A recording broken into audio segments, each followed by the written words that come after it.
আমেরিকার jet blue এয়ারলাইন্সের একটি এয়ারবাস 320 যেটা ইমার্জেন্সি ল্যান্ডিং করতেছে। আপনারা দেখতে পারবেন যে সামনের যে নোজ ল্যান্ডিং গিয়ারটা এটা সোজা থাকার কথা, সেটা কোনো মেকানিক্যাল ফল্টের জন্য এটা 90 ডিগ্রি টার্ন করেছে।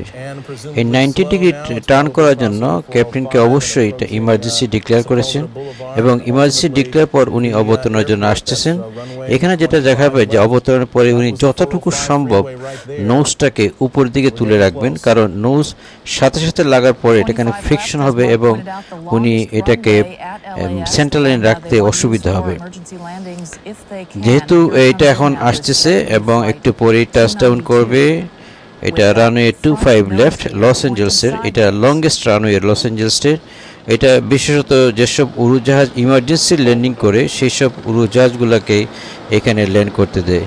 এখানে দেখতে পাচ্ছেন যে মেইন হুইলে টাচডাউন করছে এবং ক্যাপ্টেন ধরে রাখছেন নাকটাকে যতটুকু সম্ভব, একেবারে স্পিড কমার পর লাস্ট মোমেন্টে এই নোজটা টাচডাউন করছে এবং রানের সাথে ফ্রিকশন হচ্ছে, ধোঁয়া বেরোচ্ছে এবং এই ক্যাপ্টেন আস্তে আস্তে এটাকে সেন্ট্রাল লাইন বরাবর রাখতেছেন এবং এখনও ধোঁয়া বেরোচ্ছে কিন্তু কোনো আগুন হচ্ছে না। এইখানে কিছুটা ফ্রিকশন এবং আগুন দেখা যাচ্ছে এবং উনি যথাসম্ভব ব্রেক করে এটাকে আস্তে আস্তে থামাচ্ছেন। এখানেও কিছুটা আগুন দেখা যাচ্ছে ফ্রিকশনের জন্য।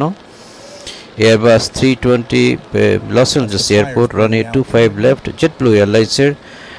এখানে যাত্রী ছিল 140 জন, 4 জন কেবিন ক্রু এবং 2 জন পাইলট। আস্তে আস্তে এই থামতেছে। আজ এ পর্যন্তই। আল্লাহ হাফেজ।